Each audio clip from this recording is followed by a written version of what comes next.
પ્રમુખ સ્વામી મહારાજ અજોડ ગુરુ છે. આ વાક્યની પાછળ જે દ્રષ્ટિ છે એને આપણે આજે સમજવાનો પ્રયત્ન કરવાના છીએ. આ દુનિયાની અંદર અજોડપણું માપવા માટે લોકો જુદા જુદા પ્રકારના માપદંડ વાપરતા હોય છે, પણ આપણે આજે સાચો માપદંડ કયો છે એને સમજવાનો પ્રયત્ન કરીશું. સાચો માપદંડ એટલે વચનામૃતની અંદર ભગવાન સ્વામિનારાયણે જે આપ્યો છે એ માપદંડ, કે શ્રીજી મહારાજ કઈ દ્રષ્ટિથી આવા સંતને અજોડ કે છે, એમની દ્રષ્ટિથી આપણે ગુરુ પ્રમુખ સ્વામી મહારાજને સમજવાના છીએ. આ દુનિયામાં જ્યારે સંતની વાત આવે, ગુરુની વાત આવે, ત્યારે સામાન્ય રીતે એક સામાન્ય વ્યક્તિને એવી સમજ હોય છે કે બસ ભગવું વસ્ત્ર પહેર્યું હોય એટલે એ સંત કહેવાય, ગુરુ કહેવાય. અને ઘણા લોકો એ રીતે એની પાછળ તણાતા પણ હોય છે, એનું ચાલતું પણ હોય છે. ઘણી વખત આ પ્રસંગ કદાચ આપણે સાંભળેલો હશે, પણ સારંગપુરનો છે એટલે ફરી એકવાર. સારંગપુરની અંદર અમારે ત્યાંની ગૌશાળામાં એક માણસ કામ કરતો હતો, એનું નામ હતું મેલો. જેવા નામ લગભગ એવા જ ગુણ હતા.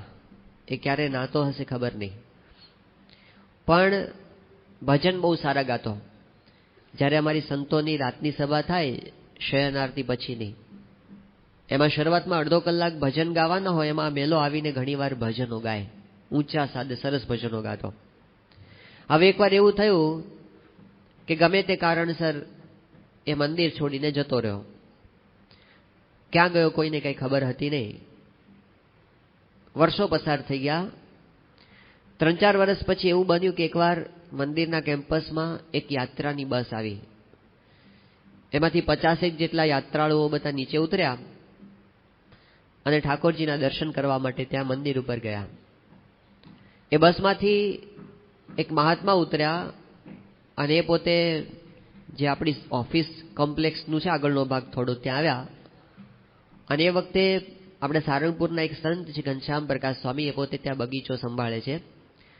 એ ત્યાં બેઠા હતા એટલે એ મહાત્માને જોઈને ઘનશ્યામ પ્રકાશ ઊભા થઈ ગયા અને કીધું કે પધારો, ક્યાંથી આવો છો? એટલે પેલા મહાત્મા હતા એમણે કીધું કે સ્વામી જય સ્વામિનારાયણ, મને ન ઓળખ્યો તમે? એટલે ઘનશ્યામ પ્રકાશ સ્વામી કે ઓળખાણ ન પડી. એ કે સ્વામી હું મેલો છું અને હવે મારો આશ્રમ ચાલે છે અને આ બધા મારા શિષ્યો છે અને હું એમનો ગુરુ છું અને હું એમની યાત્રા કરાવવા નીકળ્યો છું. આટલું સહેલું છે આ ભારતની અંદર. જો કોઈને ગુરુ થવું હોય ને, શું કરવાનું? ભગવા કપડાં પહેરી લેવાના, દાઢી વધારી દેવાની અને થોડીક માળાઓ પહેરી લેવાની. ભજન ગાતા આવડતો હોય તો કરવાના ભજન, ન આવડતો હોય તો એ ચિંતા નહીં કરવાની. 5-10 જણને બધાને આશીર્વાદ આપી દેવાના, બધાને જા બચ્ચા તેરા કામ હો જાયગા, બધાને આપ્યા કરવાના. એકાદાનું કામ તો થશે તો આપણું હાલશે. અને આ ધંધામાં કોઈ દિવસ મંદી આવવાની નથી. બધા ધંધામાં મંદી આવે, આ બિઝનેસમાં કોઈ દિવસ મંદી આવશે નહીં. આનો લોકો દુરુપયોગ પણ કરતા હોય છે. દુનિયા ઝુકતી હૈ, ઝુકાને વાલા ચાહીએ. તો કેવળ કપડાથી સંતતા, કપડાથી ગુરુપણું એ આ દુનિયાની અંદર માનનારો પણ એક વર્ગ છે. પણ આપણા શાસ્ત્રો ના પાડે છે કે એનાથી કોઈ દિવસ સંતનો મહિમા કે ગુરુનો મહિમા સમજી શકાતો નથી. એ તો રાવણે આવા જ ડ્રેસ પહેર્યો હતો. એટલે પહેલો દ્રષ્ટિકોણ એ ખોટો છે. બીજો દ્રષ્ટિકોણ કેટલાકને કેવો હોય છે આ દુનિયામાં કે કોઈ બહુ સારું પ્રવચન કરે કે બહુ સારી પારાયણ કથા કરે અને હજારો માણસો હોય એને ડોલાવે અને ઘડીક પોતે રડે અને આખી સભાને રડાવે, ઘડીક વારમાં હસાવે અને આમ સંગીતના સાજ સાથે બોલતા હોય તો એમ લાગે કે આ તો બહુ મોટા મહાત્મા છે. લોકો ખાલી કથા, બીજું કંઈ જ ન જોવે, બસ કથા પારાયણ છે, છટાદાર કરતા હોય એટલે એમ માની લે કે આ ગુરુ છે.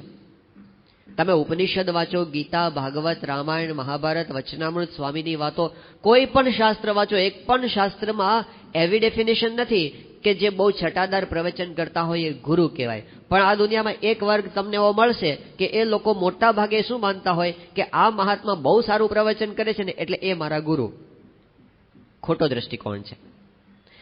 ત્રીજો એક દ્રષ્ટિકોણ કેવો હોય છે કે કોઈક બહુ પરચો કે ચમત્કાર બતાવે ને તો એ મહાત્મા મોટા. એ પણ એક બિઝનેસ ચાલે છે કે જ્યારે કોઈ સ્પિરિચ્યુઅલ સ્ટન્ટ કરતા શીખી જાય. સ્પિરિચ્યુઅલ સ્ટન્ટ એટલે એક પ્રકારની વિદ્યા છે અને એને કોઈ શીખી જાય ને પછી એનો ઉપયોગ કરે, લોકો એની પાછળ ગુરુ ગુરુ કરીને તણાય, એવું પણ દેખાય છે. અમે જ્યારે વિદ્યાનગરમાં ભણતા હતા અને વખતે છાત્રાલયની અંદર કેલાલ આવ્યા હતા. ત્યાં આગળ તમને ખબર છે કેલાલ બહુ વિશ્વ પ્રસિદ્ધ જાદુગર છે. એ કેલાલને આમ પોતે બહુ જ સાત્વિક વ્યક્તિ છે, પોતે જૈન ધર્મમાં માને છે, પણ પ્રમુખ સ્વામી મહારાજ પ્રત્યે એમને હૃદયથી ખૂબ આદર છે. અને સ્વામીશ્રીના વચને એ પોતે ક્યારેય કોઈ પણ જગ્યાએ એડવર્ટાઇઝમેન્ટમાં રહેવાનું થાય તો એક કંપની એને એવી ઓફર આપી હતી કે તમે અમારી જાહેરાત કરો તો અમે તમને આટલા રૂપિયા આપીશું. બહુ મોટી રકમ હતી. પણ એમણે કીધું કે પ્રમુખ સ્વામી મહારાજનો આદેશ છે કે વ્યસનની જાહેરાતમાં ક્યારેય પડવું નહીં. તો એ જાહેરાત વ્યસનની જાહેરાત હતી, કોઈ ગુટખાની જાહેરાત હતી અને એમણે પોતે લાખો રૂપિયા જતા કર્યા, પણ સ્વામીશ્રીના વચને એમણે પોતે એ જાહેરાત લીધી નહોતી. અને ઘણી જગ્યાએ આપણું પ્રદર્શન પણ એ પોતે બતાવે છે. તો સ્વામીશ્રી પ્રત્યે એને અંતરથી આદર છે. એ પોતે છાત્રાલયની અંદર પધાર્યા હતા અને છાત્રાલયની જે સાંજની સભા થાય 7 થી 8 દરમિયાન, એ વખતે એમણે પોતે ત્યાં આગળ આ વિદ્યાર્થીઓની સામે થોડાક જાદુ પણ રજૂ કર્યા હતા. અને એ વખતે એમણે પોતે એક નાનું પ્રવચન પણ કર્યું હતું 15-20 મિનિટનું. એ વખતે એમણે એક વાત અંદર કરી હતી કે આ તમે જે કંઈ જાદુ જોયા કે અમે જે શોમાં બતાવીએ છીએ આ એક પ્રકારની આર્ટ છે, એક પ્રકારની કળા છે. એમણે કીધું કે આમાં કોઈ આધ્યાત્મિકતા નથી, આની અંદર કોઈ આધ્યાત્મિક શક્તિ કે ભગવાનનો સંબંધ એવું કંઈ નથી, આ એક પ્રકારની આર્ટ છે. પછી એણે એક વાત બીજી કરી કે ઘણા લોકો આવી આર્ટનો ઉપયોગ ગુરુ થવા માટે કરે છે. એમ કરીને એણે એક વાત કરી કે ભારતની અંદર એક બહુ જ પ્રસિદ્ધ બાબા અત્યારે છે. એમણે કીધું એ બધા ચમત્કારો બતાવે છે, આવા બધા હવામાંથી કંઈક કાઢીને બતાવે ને આમ કાઢીને બતાવે ને એવા બધા ચમત્કારો બતાવે છે. તો લોકો એની પાછળ અત્યારે ગુરુ કહીને એની પાછળ ફરે છે. પણ એ કે વાસ્તવિકતા એ છે કે હું જે ગુરુ પાસેથી હું આ બધી વિદ્યા શીખો એ જ ગુરુ પાસેથી એ શીખેલા છે. અમે બંને સરખી વિદ્યા શીખેલા છીએ, પણ મેં એ વિદ્યાનો ઉપયોગ એવો કર્યો કે હું લોકોને કહું છું ભાઈ આ મારી કળા છે અને હું પેટ ભરવા માટે આ કળા તમને બતાવું છું. અને એણે એવો ઉપયોગ કર્યો કે એણે પોતે એ કળાના અંદર એવું કીધું કે હું આધ્યાત્મિક શક્તિ ધરાવનાર ગુરુ છું અને તમે મને માનો તે ગુરુ થઈને બેઠા છે. તો દુનિયામાં એક વર્ગ એવો છે કેવળ ચમત્કારોની પાછળ ફરે છે. હા, બધા જ ચમત્કારો ખોટા હોય એવું આપણે કહેવા માંગતા નથી. સાચા ચમત્કારો પણ દુનિયામાં થતા હોય છે. હિમાલયના સિદ્ધ યોગીઓ નામનું એક પુસ્તક છે, સ્વામી રામ નામના લેખકે લખ્યું છે. એ હિમાલયમાં બધે ફરેલા છે અને આજની તારીખે પણ એવી સિદ્ધિ પ્રાપ્ત કરેલા ઘણા બધા ગુરુઓ છે. એટલે એ બધા સંતો મહાત્માઓને પોતે મળેલા છે.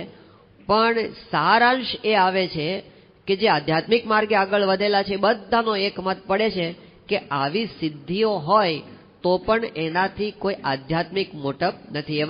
એવા સિદ્ધો છે ત્યાં આગળ કે હિમાલયમાં બેઠા બેઠા કોઈ દિલ્હીના ડિપાર્ટમેન્ટલ સ્ટોરની અંદર કોઈ રેફ્રિજરેટર હોય ઉચકીને મૂકી દે, ત્યાં હિમાલયની ગુફાની અંદર કોઈક જગ્યાએ લાવી શકે એવી શક્તિ ધરાવનારા મહાત્માઓ હોય છે. આપણા પ્રમુખ સ્વામી મહારાજના પેલા એ ડ્રાઈવર હતા એક ઇન્દ્રવદનભાઈ. એ ઇન્દ્રવદનભાઈને એવો શોખ કે જ્યારે પ્રમુખ સ્વામી મહારાજ પરદેશ જાય ત્યારે એ વખતે એમને કંઈ ગાડી ચલાવવાની ન હોય એટલે પોતે ફ્રી પડે. તો એ દરમિયાન શું કરે, જે 2-4 મહિનાનો કે 5-6 મહિનાનો સમય હોય એ દરમિયાન પોતે હિમાલયમાં વારંવાર જતા અને ત્યાં જઈને એને આવા મહાત્માઓ સાથે બહુ રિલેશન્સ છે બધા. તો આવા સિદ્ધો એમણે પણ જોયેલા છે. પણ એમણે વાત કરી કે જે સાચી રીતે આધ્યાત્મિક સાધના કરે છે બધાનો એક મત છે કે આ બધી સિદ્ધિઓ છે ને, આ બધા પરચા કે ચમત્કાર છે એ તો બધા નરકના દ્વાર જેવા છે.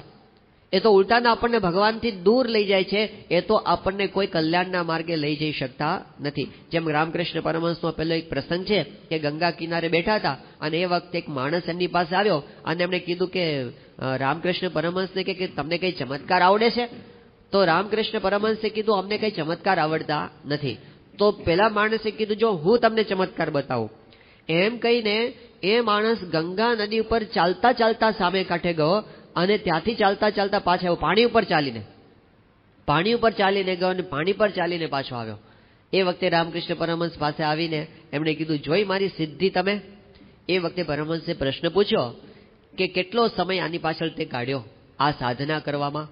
એમણે કીધું કે મેં આ સિદ્ધિ પ્રાપ્ત કરવા માટે 30 વર્ષ સુધી સાધના કરી છે. એ વખતે રામકૃષ્ણ પરમહંસે કીધું કે ભાઈ 30 વર્ષમાં તે કાંઈ કામ કર્યું નથી, ખાલી 2 પૈસાનું કામ કર્યું. પેલો જોઈ રહ્યો એ કઈ રીતે કે તમારે જો અહીંથી હોડીમાં બેસી અને સામે કાંઠે જવું હોય તો 1 પૈસો થાય છે, ત્યાંથી પાછા આવવામાં બીજો 1 પૈસો થાય છે. આ 30 વર્ષમાં તે 2 પૈસાથી વધારે કામ કર્યું નથી. આનાથી તારુંય સારું થવાનું નથી, તારા અંતરમાં શાંતિ થવાની નથી, તને ભગવાન મળવાના નથી, તારું કલ્યાણ થવાનું નથી. અને જે કોઈ કદાચ તારી અંદર જોડાશે આવી સિદ્ધિ જોઈને તો એ પણ અવળા રવાડે ચડી જશે. આમાંથી કાંઈ હાથમાં આવવાનું નથી. ખાલી એક ચમત્કાર છે, ખાલી એક શો છે, ખાલી એક ડ્રામા છે, ખાલી એક જાદુગરની એક આઈટમ છે. બાકી એનાથી વધારે કાંઈ આના હાથમાં તારા હાથમાં આવ્યું નથી. તો એક વાત સમજી રાખવી જોઈએ, આપણા મનમાં સ્પષ્ટતા હોવી જોઈએ કે આવા કોઈ પરજા ચમત્કાર કદાચ સાચા હોય ને તો પણ આધ્યાત્મિક માર્ગમાં એની કોઈ કિંમત નથી. તો એ વાત આપણે સમજવાની. પ્રમુખ સ્વામી મહારાજ એ પોતે એવા સમર્થ ગુરુ છે તો એમની હાજરીમાં અનેક ચમત્કારો સહેજે સહેજે બને છે, પણ એનાથી એની મોટપ સમજવાની નથી, એનાથી એની મહત્તા નથી.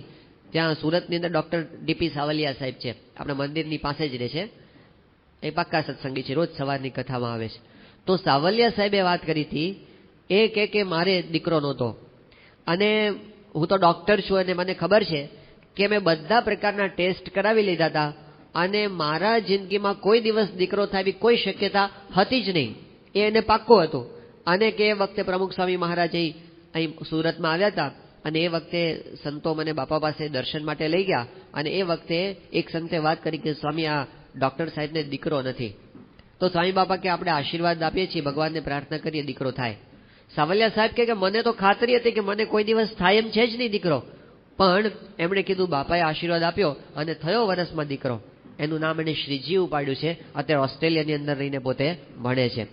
તો મોટા પુરુષના આશીર્વાદથી અસંભવ લાગતા કાર્ય સિદ્ધ થાય એ એક જુદી બાબત છે, એ કરી શકે, પણ સમજવાનું એ છે કે એનાથી એની મહત્તા એમને માપવાના નથી. ત્યાં વડોદરાની બાજુનું એક ગામ છે, એ ગામનો એક યુવક છે મહેશ. હવે મહેશ એ સત્સંગમાં નહોતો, એકવાર એવું થયું કે પોતે પતંગ ચગાવતા પડી ગયો અને એ વખતે એનું પગે ફ્રેક્ચર થઈ ગયું. એમને વડોદરા લઈ ગયા, ડૉક્ટરને બતાવ્યું. ડૉક્ટરે કીધું કે પ્લાસ્ટર તો હું કરી દઉં છું, પણ આના પગની અંદર હાડકામાં મોટો પ્રોબ્લેમ લાગે છે, તમે એને મુંબઈ લઈ જાઓ. એને મુંબઈ લઈ જવામાં આવ્યો, ઘાટકોપરની હોસ્પિટલમાં દાખલ કરવામાં આવ્યો. ડૉક્ટરે બધા ટેસ્ટ કર્યા, ટેસ્ટમાં એવું રિઝલ્ટ આવ્યું કે આને પગે હાડકાનું કેન્સર થયું છે, આખો એક પગ કાપીને કાઢી નાખવો પડશે.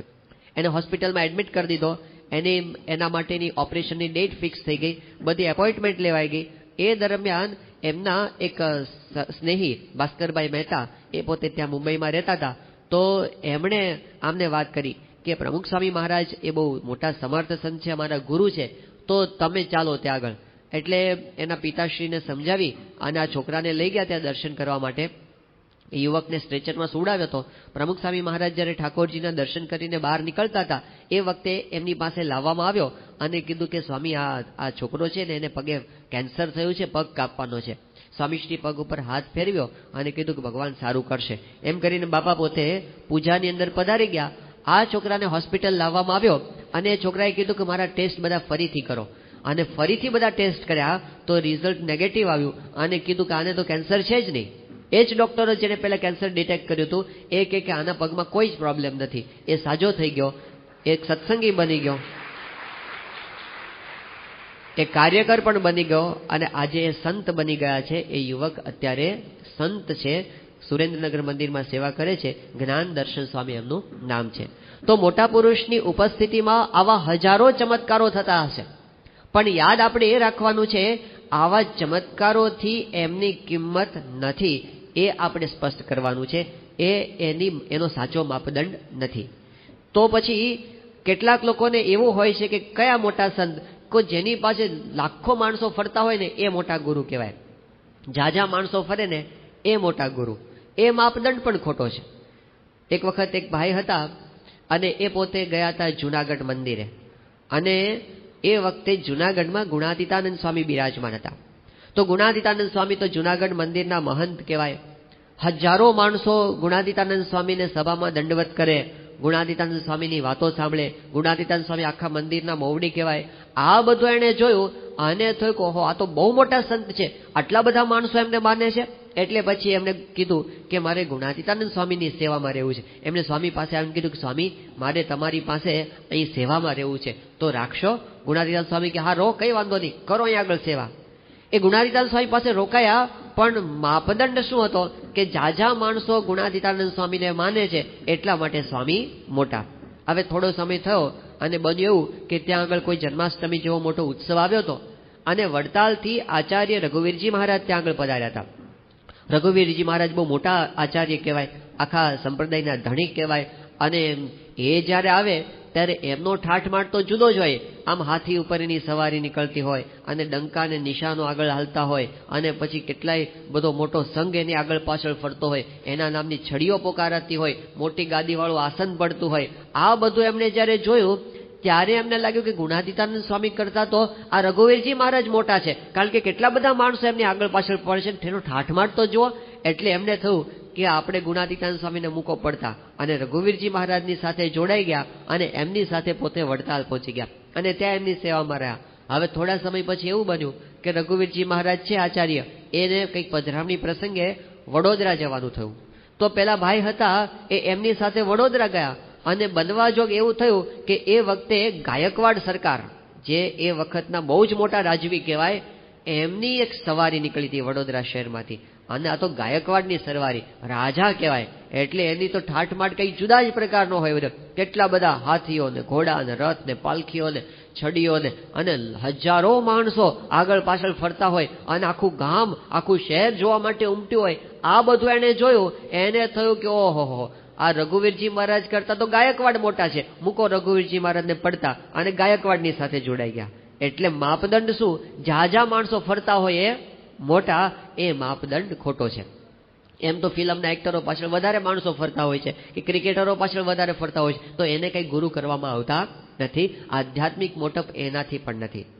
હમણાં આપણે કેટલીક વાત સાંભળી પ્રમુખ સ્વામી મહારાજની, એમના કેટલાક અજોડ કાર્યો છે. એ વાત આપણને 100% પ્રતીતિ કરાવે કે આ સામાન્ય સંત નથી.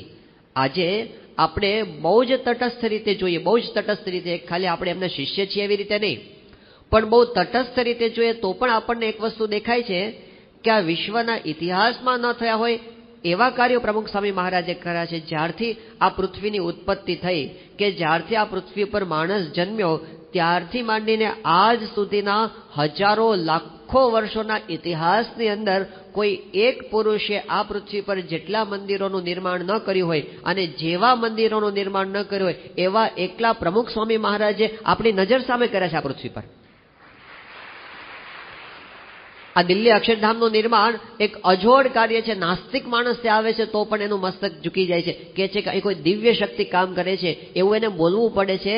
આ મોટા મોટા માંધાતાઓ જે પોતાના ફિલ્ડમાં પડેલા છે, અક્ષરધામ એક સ્ટ્રક્ચર છે, અક્ષરધામ એક બાંધકામ છે, એક સ્થાપત્ય છે, સ્થાપત્યના ક્ષેત્રમાં પડેલા મોટા મોટા માંધાતાઓ કહે છે કે આ કાર્ય 5 વર્ષમાં શક્ય નથી. આખા ભારતના બધા જ પેલા સોમપુરાઓ કહેવાય, જે સોમપુરા મંદિરો બાંધવાનું સ્ટ્રક્ચર જાણે છે, અને મંદિરો બાંધવાની વિદ્યા એ કોઈ આર્કિટેક્ટ કોલેજમાં ભણાવી શકાતી નથી, એ પરંપરાથી સોમપુરાઓ પાસે જ છે. એ ભારતના 40 જેટલા ટોપ લેવલના સોમપુરાઓ એ જ્યારે અક્ષરધામ જોવા માટે ગયા, એમના એક બહુ જ વડીલ હતા 80 વર્ષના, એની આંખમાંથી તો આંસુની ધારા વહેવા માંડી અને એમણે પ્રમુખ સ્વામી મહારાજને કીધું, એમણે કીધું કે સ્વામી તમે અમારી કલાને અમર કરી દીધી. એ લોકોએ વાત કરી કે અમારા અનુભવ પ્રમાણે જો આવું સ્થાપત્ય કરવું હોય, ગમે એટલા પૈસા તમે એની અંદર નાખો, 40 વર્ષ પહેલા આ પૂરું ન થાય. એ કામ પ્રમુખ સ્વામી મહારાજે 5 વર્ષમાં પૂરું કરીને દુનિયાને આપ્યું છે. અજોડ કાર્ય છે. તો એમાં કોઈ શંકા નથી કે સ્વામીશ્રી આવા મંદિરો બનાવ્યા અજોડ કાર્ય છે, આવા સંતો બનાવ્યા 850, એ પણ એક અજોડ કાર્ય છે. આજે સમગ્ર હિન્દુ ધર્મની અંદર એક પણ મહાત્મા નથી એવા કે જેની પાસે પ્રમુખ સ્વામી મહારાજ જેવા અને જેટલા જે રીતે સમર્પિત થયેલા સંતો છે એવા કોઈ મહાત્મા પાસે નથી. એ અજોડ કાર્ય છે કે આપણે જાણીએ છીએ. જે હરિભક્તો સ્વામીશ્રીના છે અજોડ છે. સ્વામીશ્રીએ જે રાહત કાર્ય કર્યા છે, બ્રિટન અને અમેરિકાની પાર્લામેન્ટ સુધી એના વખાણ થયા છે, એટલે એ અજોડ કાર્ય છે, એમાં કોઈ શંકા નથી. પણ આપણે સમજવા એ માગીએ છીએ કે એ કાર્યથી પણ પ્રમુખ સ્વામી મહારાજની મહત્તા નથી. કદાચ આમાંથી એકેય કાર્ય સ્વામીએ ન કર્યું હોત ને, એકેય કાર્ય ન કર્યું હોત, તો પણ એમની મહત્તા એને લીધે છે જ નહીં. આપણી ગુરુ પરંપરામાં આપણે જોઈએ છીએ ભગતજી મહારાજ. ભગતજી મહારાજે કેટલા મંદિરો બનાવ્યા છે? એક પણ નહીં. કેટલા સાધુ બનાવ્યા છે? એક પણ નહીં. કેટલા શાસ્ત્રો બનાવ્યા છે? એક પણ નહીં. કેટલી સ્કૂલ બનાવી, કેટલી હોસ્પિટલ બનાવી, કેટલા રાહત દવાખાનાઓ ચાલુ કર્યા, કેટલા ગામ બાંધ્યા, કેટલા મકાનો બાંધ્યા, કાંઈ નથી કર્યું. છતાં પણ ભગતજી મહારાજ એમની મોટપ એ ઓછી નથી, એમની મોટપ જુદી છે. આપણે એ આજે સમજવા માંગીએ છીએ કે આપણી જે ગુરુ પરંપરા છે, ગુણાતીતાન સ્વામી, ભગતજી મહારાજ, શાસ્ત્રી મહારાજ, યોગીજી મહારાજ, પ્રમુખ સ્વામી મહારાજ, એમની મોટપ આવા કાર્યોથી પણ નથી. કદાચ કોક દુનિયામાં એવા પાકે કે પ્રમુખ સ્વામી મહારાજ જેવા ઉત્સવો કરે છે, એવા ઉત્સવો કરવા માંડે, કદાચ એની કોપી કરીને, કદાચ એમની કોપી કરીને કોઈ અક્ષરધામોય બાંધવા માંડે, કદાચ, તો શક્ય નથી, પણ કદાચ કોઈક બાંધવા માંડે, કદાચ કોઈ પ્રમુખ સ્વામી મહારાજ જેવા સાધુય બનાવવા માંડે, કદાચ એમની જેમ કોઈ શાસ્ત્રોય રચવા માંડે, કદાચ કોઈ આવા હરિભક્તો પણ બનાવવા માંડે, અશક્ય કાર્ય છે પણ કદાચ કોક કરવા માંડે, તો પણ સમજવાનું કે સ્વામીની મોટપ એનાથી છે જ નહીં. એની મોટપ જુદી છે. એ કઈ દ્રષ્ટિ છે? વચનામૃત કઈ દ્રષ્ટિ આપણને આપે છે? આજે આપણે એ સમજવા માંગીએ છીએ કે સાચી મોટપ આપણા ગુરુની શેનાથી છે. કેમ એ અજોડ છે? કેમ આ દુનિયાની 6.5 અબજની વસ્તીમાં એક પણ વ્યક્તિ એના પેંગડામાં પગ ઘાલી શકે એમ નથી? એવી મોટપ કઈ છે એમની પાસે? એ આપણે આજે સમજવું છે. તો એમની મોટપ એ કેવળ એમના કાર્યથી નથી, ઐશ્વર્યથી પણ નથી. એમની મોટપ લાખો માણસો એમની પાછળ ફરે છે એનાથી પણ નથી. તો એમની મોટપ સમજવા માટેની રીત ભગવાન સ્વામિનારાયણે વચનામૃતમાં આપી છે. એનો નંબર બધા યાદ રાખજો. વચનામૃત છે ગરડા અંત્યનું 27મું વચનામૃત. કયું વચનામૃત છે? ગરડા અંત્ય 27. શ્રીજી મહારાજે કીધું કે આ સંતની મોટપ, એમના સ્વરૂપનો નિશ્ચય એ કરવા માટેની રીત કઈ છે? તો પહેલા કીધું મહારાજે કે શાસ્ત્રની અંદર સંતના લક્ષણો બતાવ્યા છે. નિષ્કામ, નિર્લોભ, નિસ્વાર્થ, નિર્માન, નિસ્નેહ, આવા જે સંતના લક્ષણો શાસ્ત્રમાં બતાવ્યા છે. પહેલા તો આપણે એવા લક્ષણો જોવા, એમનું જીવન જોવું. પહેલા આપણે આ લક્ષણો જોઈ અને પછી નિશ્ચય કરવો કે આ સાચા બોલા સંત છે. અને પછી શું કરવાનું? પછી એના વચનના વિશ્વાસે કરીને આપણે એમના સ્વરૂપનો નિશ્ચય કરવાનો. આ મોટપ સમજવાની સાચી રીત છે. તો સૌથી પહેલા જોવાનું છે એમનું જીવન, કે એ કેટલા પ્યોર સંત છે, એમનું જીવન કેટલું વિશુદ્ધ છે, કેટલું નિર્મળ છે. એ જેમ જેમ આપણે સમજતા જઈએ ને એમ એમ આપણા હૃદયમાં એમના પ્રત્યે દ્રઢ વિશ્વાસ પ્રગટ થતો જાય છે. આ પહેલું સ્ટેપ છે. હંમેશા આધ્યાત્મિક માર્ગમાં કંઈક આપણે પામવું હોય કે મેળવવું હોય કે સમજવું હોય તો સંતના વચનના વિશ્વાસ સુધી પહોંચવું પડશે. પણ વિશ્વાસ પહેલાનું સ્ટેપ છે એમનું જીવન જોવું, કે એ ખરેખર વિશ્વાસ મૂકવા યોગ્ય સંત છે એવું સમજવા માટે એમનું જીવન જોવું. તો આજે આપણને સ્વામીશ્રીનું જીવન ખુલ્લી કિતાબ જેવું આપણી સામે દેખાય છે.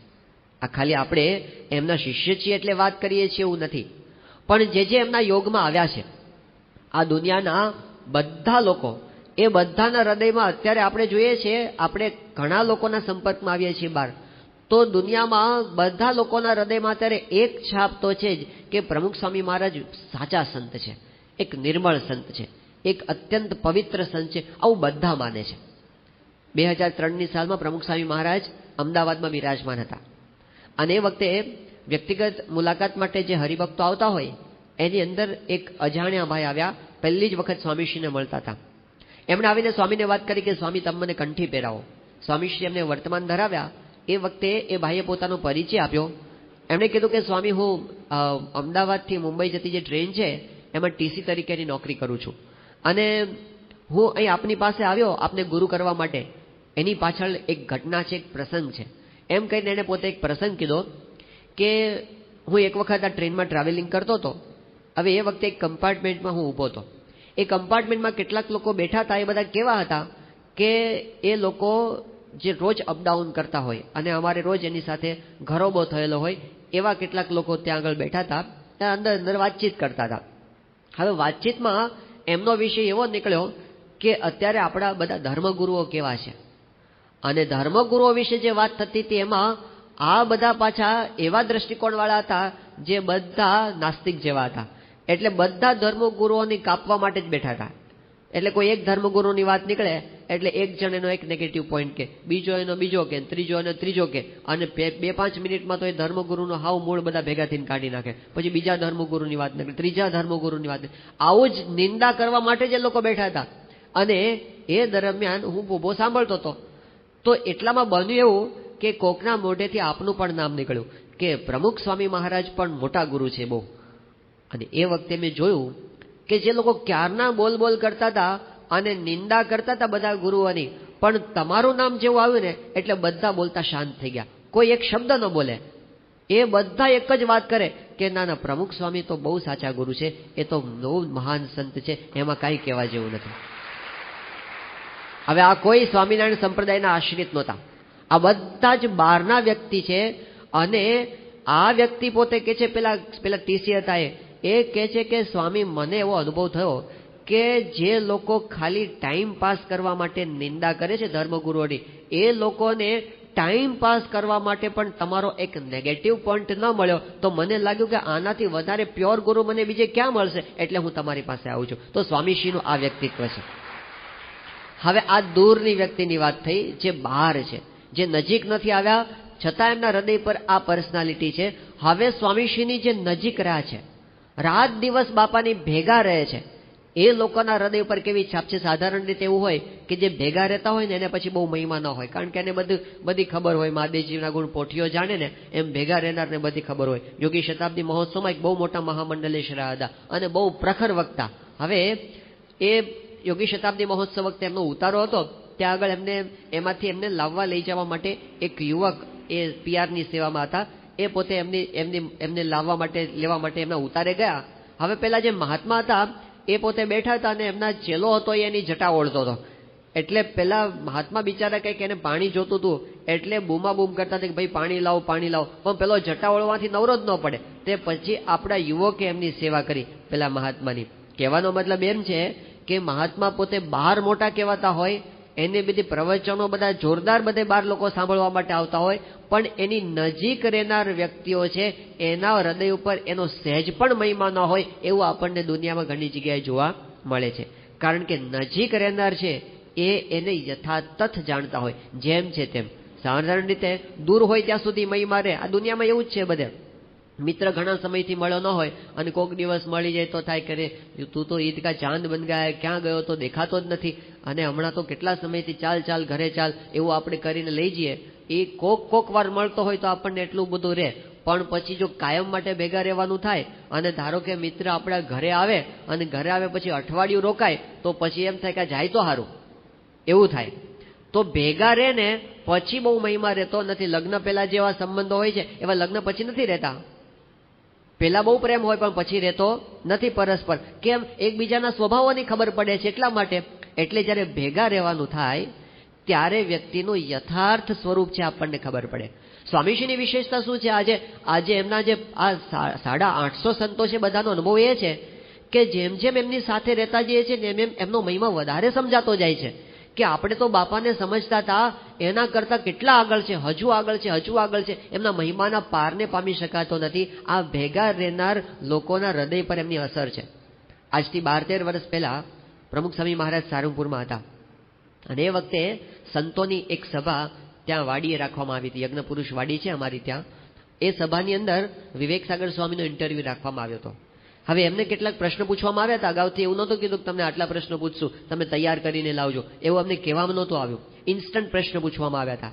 એમાં એક પ્રશ્ન એમને એવો પૂછવામાં આવ્યો કે આટલા વર્ષોથી તમે પ્રમુખ સ્વામી મહારાજની સાથે ફરો છો અને તમે બધે જ્યાં જાઓ ત્યાં સ્વામીશ્રીના મહિમાની વાત એકની એક વાત બધાને કરવાની તમારે થાય છે, પણ અમે જોયું છે કે તમને એટલો ને એટલો ઉત્સાહ છે, ક્યારેય પ્રમુખ સ્વામી મહારાજનો મહિમા કહેવામાં તમને ક્યારેય આમ કંટાળો આવતો નથી, ક્યારેય તમને ઉત્સાહ ઓછો થતો નથી, એ અમે જોયું છે. અને બીજું અમે એ પણ જોયું છે કે સ્વામીની ભેગા ને ભેગા છો છતાં પણ તમને દર્શનનો ઈશક બહુ રહે છે કે બાપા પોતે વોકિંગ કરતા હોય, પૂજાની અંદર હોય, ભોજન કરવા માટે બેઠા હોય, એક પણ દર્શન તમે ચૂકતા નથી અને દોડીને દર્શનમાં તમે પહોંચો છો.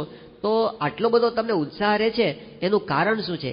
એ વખતે વિવેક સાગર સ્વામીએ આમ ઇન્સ્ટન્ટલી એમના હાર્ટમાંથી જે જવાબ આપેલો ને, એમણે વાત કરી કે મને બે વાત બરાબર સમજાઈ ગઈ છે પહેલી વાત તો એ કે શ્રીજી મહારાજ સિવાય બીજો કોઈ ભગવાન નથી, એ સર્વોપરી પુરુષોત્તમ નારાયણ છે. અને બીજું કારણ એ છે કે મને એવું દ્રઢ સમજાઈ ગયું છે કે પ્રમુખ સ્વામી મહારાજ જેવા સાધુ આ પૃથ્વીના પટ પર બીજા કોઈ નથી. હવે આ કોણ બોલે છે યાદ રાખવા જેવું છે, આ કોઈ ઘેટા બકરા જેવી વ્યક્તિ નથી. આ છે ને એક સંત છે, જે સંત પોતે આધ્યાત્મિક માર્ગે ચાલેલા છે. એટલે એને ખબર છે સ્પિરિચ્યુઆલિટી શું કહેવાય, આધ્યાત્મિકતા શું કહેવાય. એ પોતે 40 વર્ષ ત્યાગાશ્રમમાં એમને પસાર કર્યા છે અને એક શુદ્ધ ભાવથી એમણે પોતે સાધના કરી છે. એક બુદ્ધિશાળી છે, મૂર્ખ નથી, અને બહુ પ્રખર વક્તા છે, પોતે વિદ્વાન છે. એક મહાત્મા તો એવું સમજતા હતા બહારના, એ એવું સમજતા પ્રમુખ સ્વામી મહારાજનું ચાલે છે ને એ વિવેક સાગર સ્વામીને લીધે ચાલે છે. એવું માનતા હતા કે મારી પાસે એક વિવેક સાગર સ્વામી હોત કે મારી પાસે એક ડોક્ટર સ્વામી જેવા હોત તો મારું ચાલત, કારણ કે મારો મહિમા બધાને કહે ને એટલે મારું હાલે. પણ એમને ખબર નથી કે વિવેક સાગર સ્વામી કે ડોક્ટર સ્વામી જેવા જે છે એમના હૃદયમાંથી જે અવાજ આવે છે ને સ્વામીના મહિમાનો, એનું કારણ સ્વામીશ્રીનું જીવન છે. ભેગા રહ્યા પછી, રાત દિવસ ભેગા રહ્યા પછી એમના હૃદય પર આ અસર છે. તો સ્વામીશ્રીના જીવનની જે નિર્મળતા છે, આટલો પણ ડાઘ એમને પોતાના આ 90 વર્ષના જીવન દરમિયાન પોતાની સાધુતાને લાગવા નથી દીધો, એ એમની બહુ મોટી મહાનતા છે, એ સામાન્ય વસ્તુ નથી. તો શાસ્ત્રમાં એવું કીધું કે આવા જે નિર્મળ જીવનવાળા સંત હોય એમની અંદર ભગવાનનો વાસ છે. આવા જે નિર્મળવાળા સંત છે એના વચનમાં વિશ્વાસ કરવો. તો નિષ્કામ, નિર્લોભ, નિસ્વાર્થ, નિર્માન, નિસ્નેહ આ પ્રસંગો આપણે કેવા બેસીએ તો પાર આવે એમ નથી. પણ આપણે સમજવા એ માગીએ છીએ કે આ સાધુતાના જેટલા કાંઈ લક્ષણો આપણા શાસ્ત્રોમાં બતાવ્યા હશે એ બધા અત્યારે સ્વામીશ્રીની અંદર જીવંત આપણને જોવા મળે છે. સ્વામીશ્રીના યોગમાં કોઈ પણ આવે છે એમની સાધુતાની અસર સામેના હૃદય પર થાય છે. ડોક્ટર કુરિયન સાહેબ એ પોતે બહુ જ બુદ્ધિશાળી વ્યક્તિ કહેવાય, 100% નાસ્તિક વ્યક્તિ. ડોક્ટર કુરિયન એટલે 100% નાસ્તિક, ભગવાનમાં નથી માનતા, એ પોતે કહે છે. એ જાહેરમાં સભામાં કહે છે, આપણી સભામાં કહે છે હું ભગવાનમાં નથી માનતો, પણ એ પ્રમુખ સ્વામીમાં માને છે. કારણ શું? એમણે વાત કરેલી જ્યારે વિવેક સાગર સ્વામી એ સ્વામીશ્રીની વાત કરતા ત્યારે ડોક્ટર કુરિયન સાહેબને, એટલે એ વખતે કુરિયન સાહેબને એમણે વાત કરી કે પ્રમુખ સ્વામી મહારાજ છે એ આટલા મોટા કાર્યો કરે છે છતાં પણ પ્રમુખ સ્વામી મહારાજના જીવનમાં લેશ માત્ર અહંકાર નથી, માન નથી. આ સાધુતાનું બહુ મોટું લક્ષણ છે. જ્યારે આવી વાત થતી હતી ને, ડોક્ટર કુરિયન સાહેબે કીધું કે સ્વામીજી તમારે એ કહેવાની જરૂર જ નથી. પ્રમુખ સ્વામી મહારાજની આંખો જોઈએ અને આપણને પ્રતીતિ આવે છે આ પુરુષના હૃદયમાં કોઈ પણ પ્રકારનો અહંકાર નથી. તો આવા નાસ્તિક વ્યક્તિના હૃદય પર છાપ પડી છે સ્વામીશ્રી અહંકાર શૂન્ય છે. જયલસિંહ ભારતના રાષ્ટ્રપતિ હતા અને એ વખતે સ્વામીશ્રીની પહેલી જ મુલાકાતમાં એના હૃદયમાંથી ઉદ્ગાર નીકળી ગયા, સ્વામીશ્રી અહમ શૂન્ય પુરુષ છે, એમને અહંકાર નથી. હરિનારાયણાન સ્વામી ભારત સાધુ સમાજના મહામંત્રી, એ તો બહુ અનુભવી વ્યક્તિ કહેવાય અને આખા ભારતના બધા મહાત્માઓની નાડી જાણે એવા આ હરિનારાયણ સ્વામી સામાન્ય નહીં, બુદ્ધિશાળી વ્યક્તિ અને બધાની નાડી એને ખબર. એ હરિનારાયણ સ્વામી પોતે બોલી ગયા, એ કે પ્રમુખ સ્વામી जैसे निर्माणी संत मैंने अपनी जिंदगी में कहीं भी और कभी भी नहीं देखा है. તો આ એક મહાત્માના હૃદયમાં સ્વામીશ્રીની છાપ છે જે બહારના છે. એવા જ બહારના મહાત્મા એ સ્વામી આત્માનંદજી, બહુ જ વિદ્વાન સંત, પોતે રાયપુરની અંદર પોતે હતા. અત્યારે તો એ પોતે દેવગતિને પામ્યા. પણ એ આત્માનંદ સ્વામી એ રામકૃષ્ણ મિશનના બહુ વરિષ્ઠ સંત. એ જ્યારે સ્વામીશ્રીને મળ્યા 1985ની સાલમાં સમયાની અંદર, પછી એ આખો ઉત્સવ ને બધું જોઈને પછી આવ્યા અને રિસેપ્શનમાં બેઠા હતા અને આનંદ સ્વરૂપ સ્વામીએ એમને સહજ ભાવે એક પ્રશ્ન પૂછ્યો કે પ્રમુખ સ્વામી મહારાજ વિશે તમારો શું અભિપ્રાય છે. આ તાત્કાલિક પ્રશ્ન પૂછ્યો હતો અને સ્પોન્ટેનિયસલી એકદમ જ આત્માનંદ સ્વામી પોતે બોલવા મળી. ઓહ, શબ્દો નીકળી ગયા કે ઓહ વોટ એ હમ્બલ મેન, કે એ કેટલા નમ્ર પુરુષ છે. પછી એણે વાત કરી કે સ્વામીશ્રી પોતે આટલો મોટો કાર્ય કરે છે છતાં પણ હી ઇઝ સો સાયલેન્ટ, એકદમ શાંત છે અને છતાં હજારોને પોતે એક્ટિવ કરી શકે છે. એમની પાસે કોઈ અદ્ભુત શક્તિ છે. એમણે કીધું મારા જીવનની અંદર હું જે કોઈ મહાન પુરુષોને મળેલું છું એમાં સૌથી વધારે પ્રભાવશાળી, સૌથી વધુ અસરકારક વ્યક્તિઓમાં પ્રમુખ સ્વામી મહારાજ છે. તો એની અસર આ તો બહારના છે, કોઈ સ્વામિનારાયણ સંપ્રદાયના છે જ નહીં. અને પ્રમુખ સ્વામી મહારાજ છે એમણે કંઈ એને આપી દીધું નથી કે હું તમને લાખ રૂપિયા આપું છું, મારા મહિમાની થોડીક વાતો તમે કરજો, એવું કંઈ સ્વામીએ કર્યું નથી. એમના હૃદયમાંથી આવેલા ઉદ્ગાર છે. આ બધું આપણને શું બતાવે છે? સ્વામીશ્રીની સાધુતા. એમની અહમ શૂન્યતા, આટલા બધા કામ કરવા છતાં, મોટા મોટા કામ કરવા છતાં પણ એમની અંદર ક્યારેય હું ભાવ આવતો નથી ને, આ સ્વામીશ્રીની મોટપ છે. તો મહિમા સમજવાની રીત શ્રીજી મહારાજે એવી બતાવી કે પહેલા તો આવા સંતનું જીવન જોવું. આપણી આખી ગુરુ પરંપરામાં આપણને આ વસ્તુ જોવા મળશે. ભગતજી મહારાજની મોટપ શું છે? ભગતજી મહારાજનું જીવન. શાસ્ત્રીજી મહારાજની મોટપ શું છે? શાસ્ત્રીજી મહારાજનું જીવન. કે ગોરધનભાઈ કોઠારી જેવા બુદ્ધિશાળી વ્યક્તિ અને જેનું પોતાનું જીવન અત્યંત પવિત્ર છે, એવા ગોરધનભાઈ કોઠારી કહેતા કે વડતાલના 2000 સાધુઓમાં શાસ્ત્રી યજ્ઞ પુરુષદાસ જેવો સ્ત્રી અને ધનનો ત્યાગી સાધુ મેં બીજો કોઈ જોયો નથી. એ સાધુતા છે. યોગી બાપાનો આખા સંપ્રદાયમાં જે પ્રભાવ પડ્યો, મોટા યોગીજી મહારાજનો પ્રભાવ એ જૂના સંપ્રદાયના વ્યક્તિઓ પર પણ પડ્યો અને આચાર્ય મહારાજ જેવા ઉપર પણ પડ્યો. કારણ આ જ હતું યોગીજી મહારાજની સાધુતા. આચાર્ય આનંદ પ્રસાદજી હતા, વડતાલના આચાર્ય. યોગીજી મહારાજ એમને સારંગપુરની અંદર મળવા માટે ગયા. એ વખતે આનંદ પ્રસાદજી આચાર્ય પોતે બોલી ગયા, જોગી મહારાજ આજ ભગવાન સ્વામિનારાયણ આપકે પાસ હૈ, હમ પર કૃપા દ્રષ્ટિ રખના. તો એવું આ જૂના સંપ્રદાયના બહારના સાવ નાસ્તિક એવા લોકોના હૃદય ઉપર પણ આપણી ગુરુ પરંપરાની જે અસર પડી છે, આપણે એ સમજવા માંગીએ છીએ કે એમનામાં આપણે સૌથી પહેલું સ્ટેપ જોવાનું છે એમની સાધુતા, એમનું જીવન, એની નિર્મળતા. આ જોયા પછી શું કરવાનું? તો શ્રીજી મહારાજ કહે છે કે આટલું સમજ્યા પછી ખાલી એક જ વાત સમજવાની છે કે આપણા ગુરુઓ જે છે એ સાચા સંત છે અને એ જે બોલે છે એ પરમ સત્ય છે. એના વચનમાં દ્રઢ વિશ્વાસ રાખશું તો હવે મહિમાના દ્વાર આપણા માટે ખુલ્લા થઈ જશે. આપણે જે સ્વામીશ્રીનો મહિમા સમજવો છે એના દ્વાર ક્યારે ખુલશે? આપણને એમનામાં દ્રઢ વિશ્વાસ આવશે. તો એમનું જીવન જોઈને આપણને વિશ્વાસ આવે કે આ સંત કોઈ દિવસ ખોટું ના બોલે પોતાનો મહિમા વધારવા માટે, એવા સાચા સંત છે. હવે આપણે એમના દ્વારમાં પ્રવેશ કરીએ છીએ તો એ આપણને શું સમજાવે છે? વચનામૃત એમ કે છે કે ભગવાનના સાચા સંત આવા હોય, લક્ષણ બતાવ્યા. પછી એક બીજી વાત કરી કે આવા લક્ષણોથી પણ સંતને યથાર્થ ઓળખી શકાતા નથી. હવે થોડીક આગળની વાત આવે છો, એકાગ્ર થશો તો સમજાશે કે આવા સારા લક્ષણો કદાચ દેખાય પણ એનાથી પણ પ્રમુખ સ્વામીની મહત્તા નથી. એની મહત્તા હજુ જુદી છે. કોકની અંદર એમના જેવો ધર્મ કદાચ દેખાય, કોકની અંદર એમના જેવો વૈરાગ્ય કદાચ દેખાય, કોકની અંદર કદાચ આવી ઠાકોરજીની ભક્તિ, આમ ભગવાન ભેગા ફેરવતા હોય, ભગવાનને ધરાવીને ગ્રહણ કરતા હોય એવું કદાચ દેખાય, તો પણ સમજી લેવું એનાથી ગુરુપણું નથી. અજોડ ગુરુપણું શેનાથી છે? તો હવે એકાગ્રતા રાખવી પડશે. આ વચનામૃત જે ગ્રંથ છે ને, એનું જે આશીર્વાદ છે ને, શરૂઆતમાં આશીર્વાદ, એ આશીર્વાદમાં યોગીજી મહારાજે એક વાત લખી છે.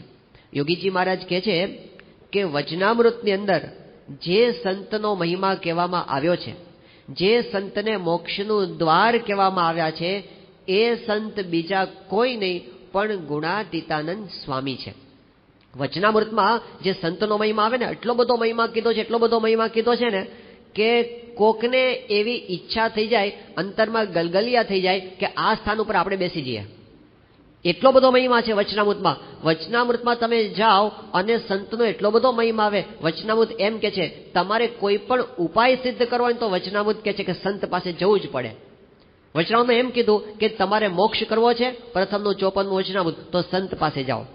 તમારે એકાંતિક ધર્મ સિદ્ધ કરવો છે તો પ્રથમનું 60મું વચનામૃત, સંત પાસે જાઓ.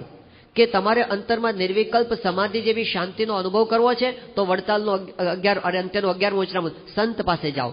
તમારે આત્માનો સાક્ષાત્કાર કરવો છે તો વડતાલનું 11મું વચનામૃત, સંત પાસે જાઓ. તમારે પરમાત્માનો સાક્ષાત્કાર કરવો છે તો એ પણ વડતાલનું 11મું, સંત પાસે જાઓ.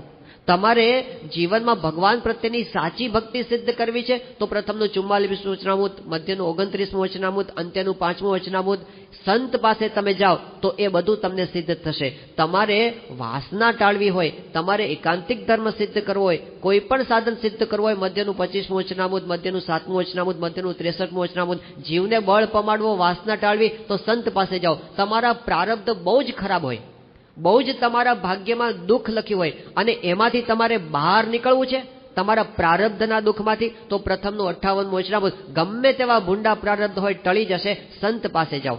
અને સંતનો એટલો બધો મહિમા કીધો, પ્રથમનું 37મું વચનામૃત. આવા સંતના દર્શન તો ભગવાનના દર્શન તુલ્ય છે. મહારાજ કે એવા સંતના ચરણની રજને તો શ્રીજી મહારાજ કે અમે માથા ઉપર ચડાવીએ છીએ. અંત્યનું 26મું વચનામૃત. આવા સંતની ભગવાનની જેમ સેવા કરવી. વડતાલનું 5મું વચનામૃત. ભગવાનની જેમ એનું ધ્યાન કરવું, માનસી પૂજા કરવી. તમે વચનામૃત સામે જુઓ, એટલો બધો સંતનો મહિમા છે કે ઘણા બધાને ગલગલિયા થઈ જાય છે કે આપણે આ સંત બની જઈએ ને તો આપણે બધા લોકો આપણને માનતા ને પૂછતા થઈ જાય. પણ યાદ રાખીએ, યોગીજી મહારાજે કીધું વચનામૃતમાં જે સંતનો મહિમા કીધો છે એ ખાલી ભગવા વસ્ત્રવાળા માટે નથી, એ પ્રવચનકાર માટે નથી, એ કોઈ ચમત્કાર બતાવવા વાળા માટે નથી, લાખો માણસો કોઈ પાછળ ફરતા હોય એના માટે પણ નથી, કોઈ કદાચ મોટા ઉત્સવો કે મંદિરો કરી નાખે એના માટે પણ એ મહિમા નથી. એ મહિમાના શબ્દો એ કદાચ કોકની અંદર ધર્મ, જ્ઞાન, વૈરાગ્ય, ભક્તિ જેવા ગુણ દેખાય એના માટે પણ નથી. એ મહિમા કોના માટે છે? યોગી બાપા કે વચનામૃતમાં જે સંતનો મહિમા કીધો છે એ ગુણાતીતાનંદ સ્વામીનો છે. ગુણાતીતાનંદ સ્વામી એટલે અક્ષર બ્રહ્મ.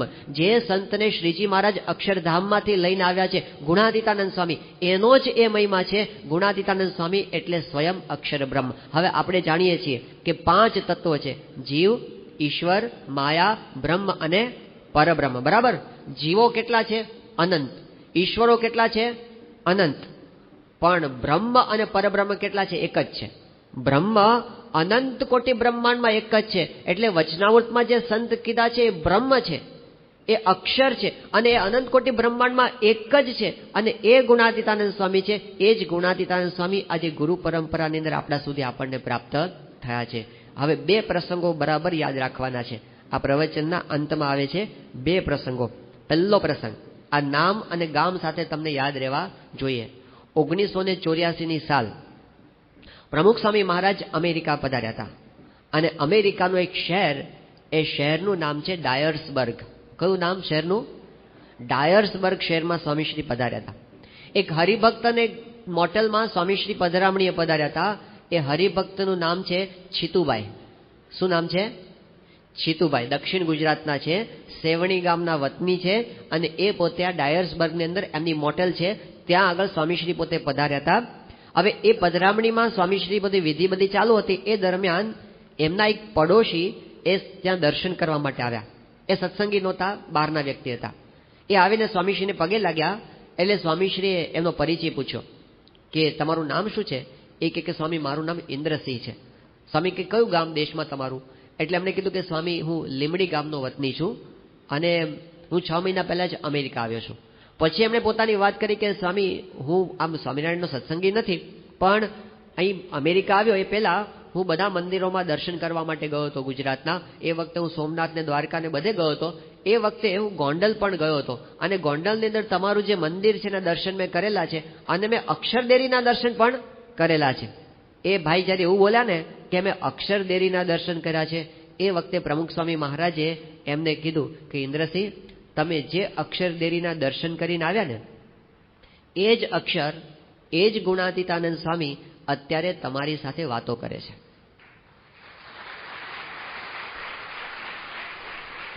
હવે સમજાણું સ્વામી કોણ છે? સ્વામી કોણ છે? એ ગુણાતીતાનંદ સ્વામી છે. ગુણાતીતાનંદ સ્વામીએ પોતાની વાતોમાં કીધું છે, હું તો ચિરંજીવી છું, તમારા બધાના દેહ પડી જશે, મારો દેહ પડવાનો નથી, હું તો પૃથ્વી પર રહેવાનો છું. શ્રીજી મહારાજ ગુણાતીતને પૃથ્વી પર રાખીને ગયા છે, અને એ ગુણાતીત એ પ્રમુખ સ્વામી મહારાજ છે. યોગી બાપા કહેતા ગુણાતીત તો એક જ, બીજા કોઈ મેળે માવજીભાઈ થઈ શકે નહીં. એ એક જ છે, પરંપરામાં એકનું એક ચૈતન્ય તત્વ આપણને પ્રાપ્ત થયું છે, એ આપણા ગુરુ રૂપે. યોગી બાપા તો ત્યાં સુધી બોલ્યા કે ધર્મ, જ્ઞાન, વૈરાગ્ય અને ભક્તિ વાળો તો એકડા ઘૂંટે છે, ગુણાતીતની તો વાત જુદી છે.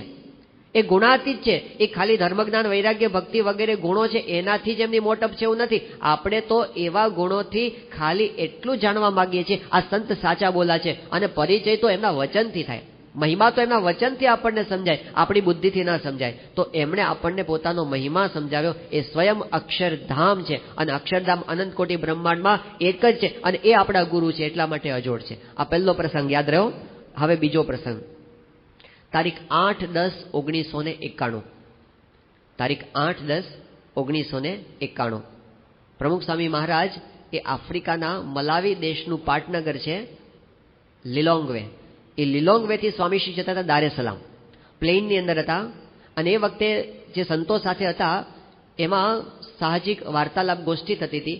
એમાં એક સંતે પ્રમુખ સ્વામી મહારાજને પ્રશ્ન પૂછ્યો કે અમારે આપને કેવા સમજવાના. એ વખતે પ્રમુખ સ્વામી મહારાજ જે બોલ્યા એમના શબ્દોમાં હું પહેલા વાંચી જાઉં છું, પછી આપણે એને સમજીશું. પ્રમુખ સ્વામી મહારાજ કહે છે કે પૂર્ણ પુરુષોત્તમ નારાયણ શ્રીજી મહારાજ સર્વોપરી સાક્ષાત જ છે. બરાબર શબ્દો સાંભળજો. પૂર્ણ પુરુષોત્તમ નારાયણ શ્રીજી મહારાજ સર્વોપરી સાક્ષાત જ છે. રોમે રોમમાં મહારાજ છે. શ્રીજી મહારાજના અખંડ ધારક છે. તમે ગાઓ છો ને સંત તે સ્વયં હરિ, એમની આંખમાં જોનારા ભગવાન છે. બોલનારા, સાંભળનારા, જમનારા ભગવાન જ છે. એમાં રોમનોય ફેર નથી. આ તો દેહ જુદો દેખાય છે પણ સાક્ષાત મહારાજ જ છે. કોઈ રાગ દ્વેષ દોષો છે જ નહીં. નિર્મળ પવિત્ર અંતઃકરણ છે. મનુષ્ય ભાવ બતાવે પણ દિવ્ય જ છે. એમાં સર્વે આવી જાય. આ સર્વોપરી નિશ્ચય છે. આપણે જે જીવનો સત્સંગ કરવાનો છે એ જીવનો સત્સંગ આવી દ્રઢતા થાય એ છે. ક્યારેય ન ડગે એવી જીવમાં નિષ્ઠા થાય એ સત્સંગ સાચો. બીજે ક્યાંય હેત પ્રીત આત્મબુદ્ધિ નહીં. અહીં જ આ સર્વોપરી છે. આ સાક્ષાત મહારાજ છે. આ દ્રઢતા હોય તો ક્યારેય મૂકીને ચાલ્યું ન જવાય. અખંડ આજ્ઞામાં રહેવાય. મનધાર્યું ન થાય. મહિમા રહે. શંકા કુશંકા ન થાય. બધું દિવ્ય દિવ્ય જ દેખાય. આમાંથી આપણે 2-3 વાક્ય સમજવાના છે. સ્વામીશ્રીએ પોતે એમ કીધું, ભગવાન શ્રીજી મહારાજ સર્વોપરી સાક્ષાત આપણને એમના સ્વરૂપે પ્રાપ્ત થયા છે. સાક્ષાત. હવે સિદ્ધાંત એવો સમજવાનો ખાલી કે સંત એટલે ભગવાન એવું આપણે નથી માનતા. સંતના રોમે રોમમાં આપણને મહારાજ મળ્યા છે.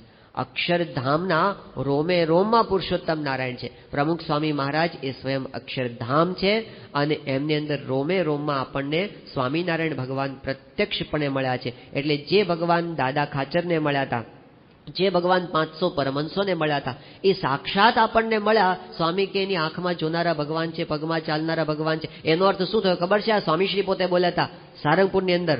સ્વામીશ્રી પોતે બોલ્યા, વિવેક સાગર સ્વામીએ મધ્યના 8મા વચનામૃત પર નિરૂપણ કર્યું. બાપાના આશીર્વાદ હતા. સ્વામી કે કોઈ તમને એમ પૂછે કે તમે ભગવાનને જોયા છે તો છાતી ઠોકીને કેવું કે મેં ભગવાનને જોયા છે. જોગી મહારાજના દર્શન કર્યા, એ સાક્ષાત ભગવાનના દર્શન છે એવું સ્વામી આપણને કીધું. આપણા માટે જોગી મહારાજ એટલે કોણ? પ્રમુખ સ્વામી મહારાજ. તો આપણે છાતી ઠોકીને એવું કહેવાનું, મને ભગવાનના દર્શન થયા છે. એટલે 2 પ્રસંગો યાદ રહ્યા ને. પહેલો પ્રસંગ શું કે છે? આ સંતનો મહિમા એ છે, એ ગુણાતીતાનંદ સ્વામી છે, અક્ષરધામ છે, એ અનંત કોટી બ્રહ્માંડમાં એક જ છે. અને બીજું, એના રોમે રોમમાં ભગવાન વિરાજમાન છે. આપણને સાક્ષાત ભગવાન મળી ગયા છે. એ એમના વચનથી આપણે પાક્કું કરવાનું છે. તો નિશ્ચયની રીત એ છે સંતનું જીવન જોવું. જીવન જોયા પછી આપણને સ્વામી બાપાના વચનમાં વિશ્વાસ આવે કે આ સંત ખોટું બોલે એવા નથી. આ લોકમાં કોઈ સજ્જન માણસ હોય એ ખોટું ન બોલે, તો આ સંત થોડા ખોટું બોલતા હશે, એ ખોટું બોલે એવા નથી. એવો વિશ્વાસ રાખી અને પછી આપણે એમનું સ્વરૂપ સમજવાનું કે જો આ વાત સાચી છે તો મને કેટલી મોટી પ્રાપ્તિ થઈ ગઈ છે, મને કેવા મોટા ગુરુ મળ્યા છે, કેવા અજોડ ગુરુ મળ્યા છે, એ એમના સ્વરૂપથી આપણને સમજાય છે. તો આવું સ્વરૂપ એ કેવળ એમની કૃપાથી સમજાય છે. આપણા બુદ્ધિ બળથી સમજાતું નથી, એમની કૃપા દ્રષ્ટિથી સમજાય છે. એટલે આપણે રોજ ભગવાનને આ પ્રાર્થના કરવાની, રોજ બાપાને આ પ્રાર્થના આપણે કરવાની. પૂજા કરીએ ને ત્યારે રોજ આ પ્રાર્થના અવશ્યપણે કરવી કે હે સ્વામી બાપા, તમારું સ્વરૂપ મને જેમ છે એમ ઓળખાવજો, તમારી અંદર અમને દ્રઢ પ્રીતિ થજો અને તમારી વિશે ક્યારે મનુષ્ય ભાવ ના આવે એવી આપ કૃપા દ્રષ્ટિ અમારા પર કરજો. શ્રી સ્વામિનારાયણ ભગવાન.